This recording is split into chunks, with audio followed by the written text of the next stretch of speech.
प्यारे दोस्तों, स्वागत है आज की एक नई वीडियो में। दोस्तों आज की वीडियो बहुत ज़्यादा इंपॉर्टेंट होने वाली है, क्योंकि इस वीडियो में आपको वासुदेव शरण अग्रवाल जी का बहुत ही सिंपल जीवन परिचय और साहित्यिक परिचय दोनों एक ही वीडियो में बताने वाला हूं। यानी कि मात्र एक परिचय याद करेंगे और उसे आप दोनों में लिख पाएंगे, जीवन परिचय में भी साहित्यिक परिचय में भी, ठीक है ना।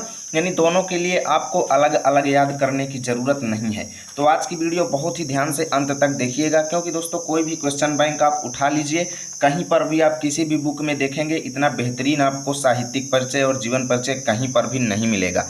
केवल मैं आपको बहुत ही अच्छे से बताऊंगा जिसे आप एग्जाम में लिख पाएंगे और बहुत ही कम समय में आप पूरे 5 में से 5 अंक हासिल कर पाएंगे, ठीक है ना। तो चलिए शुरू करते हैं और इनका साहित्यिक परिचय और जीवन परिचय देखते हैं कैसे आपको एग्जाम में लिखना है।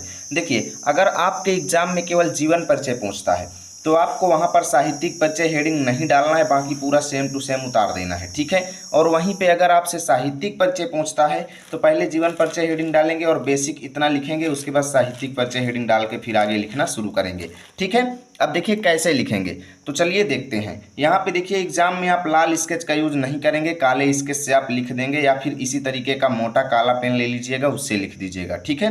बाकी सेम चीज़ ऐसे ही लिखना है। वासुदेव शरण अग्रवाल का जन्म सन 1904 ईस्वी में उत्तर प्रदेश के मेरठ जिले में हुआ था। कहाँ हुआ था? मेरठ जिले में, ठीक है। इनके पिता का नाम विष्णु अग्रवाल और माता का नाम सीता अग्रवाल था। बस इतना आपको बेसिक बताना है, यानी इनका जन्म कहाँ हुआ और किस गांव में हुआ, किस जगह पे हुआ और इनके माता पिता कौन थे। केवल जीवन परिचय हेडिंग में बस इतना बेसिक बताना है।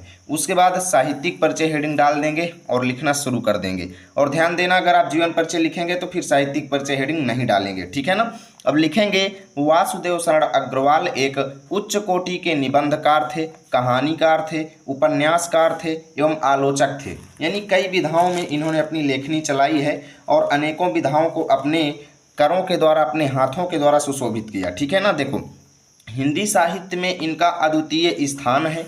अपनी रचनाओं के द्वारा इन्होंने हिंदी साहित्य को ऊंचाई तक पहुंचा दिया। बहुत ही सिंपल है दोस्तों, ये किसी भी बुक का कॉपी किया नहीं है, एकदम आसान तरीके से आपके लिए बनाया गया है, ताकि आप इसे एग्जाम में जाएं सीधा छाप दें, आपको रटने में तनिक भी टाइम ना लगे, ठीक है। अब देखिए, इन्होंने कई भाषाओं का स्वाध्याय से ज्ञान प्राप्त किया। इनकी रचनाएं समाज पर सीधा प्रभाव डालती हैं। बस ऐसे ही सिंपल लिखते जाना है। इनकी अधिकतम रचनाएं खड़ी बोली में लिखी गई हैं। इन्होंने अपनी रचनाओं में अधिकतम मुहावरों एवं कहावतों का प्रयोग किया है। ओके, ऐसे ही आपको लिखना है। आगे लिखेंगे, जिससे इनकी भाषा सुसंगठित दिखाई देने लगती है। इनको बहुत सारे पुरस्कारों से सम्मानित किया गया। अब देखिए, मान लेते हैं एग्जाम में आपको नहीं याद आता कि यार इनको कौन कौन से पुरस्कार मिले, तो बस आपको यही लिख देना है कि इनको बहुत सारे पुरस्कारों से सम्मानित किया गया। फालतू आपको वहाँ पे किसी विशेष पुरस्कार का नाम लिख के अपने मार्क्स नहीं कटवाने हैं भाई। अगर आपको क्लियर नहीं पता कि कौन सा पुरस्कार मिला है तो बस आपको ऐसे लिख देना है, इनको बहुत सारे पुरस्कारों से सम्मानित किया गया। अब देखिए, आगे आप लोग लिखेंगे कि हिंदी साहित्य में इनके समान कोई भी लेखक श्रेष्ठ नहीं है, अर्थात इनकी तुलना किसी के साथ नहीं की जा सकती है। आजीवन हिंदी साहित्य की सेवा करते हुए हिंदी का यह महान लेखक सन 1967 ईस्वी में गोलोकवासी हो गया। ये था इनका जीवन परिचय और साहित्यिक परिचय, दोनों एक ही बस आपको याद करना है, अलग अलग आपको याद नहीं करना है। बस जो चीज़ मैं बताया हूँ वैसे करना है, ठीक है।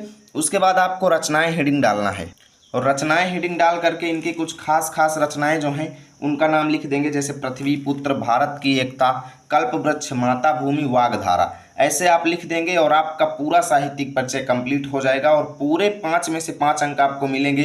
मैं ये गारंटी के साथ कहता हूँ, क्योंकि दोस्तों मैं खुद एग्जाम में ऐसे ही लिख करके आया था। अब देखिए, आप में से कई लोगों को इसका PDF चाहिए, तो PDF के लिए आप लोग टेलीग्राम चैनल पर जा सकते हैं। टेलीग्राम चैनल ज्वाइन करने के लिए इस वीडियो के डिस्क्रिप्शन में लिंक दिया गया है, जाकर के क्लिक करके ज्वाइन कर लीजिए, वहाँ पर इसकी PDF आप लोगों को मिल जाएगी। उम्मीद करता हूँ वीडियो आपको अच्छी लगी होगी। प्लीज़ वीडियो को लाइक करना, दोस्तों के पास शेयर करना। मिलेंगे आप सभी के साथ अगली वीडियो में, तब तक के लिए जय हिंद, जय भारत।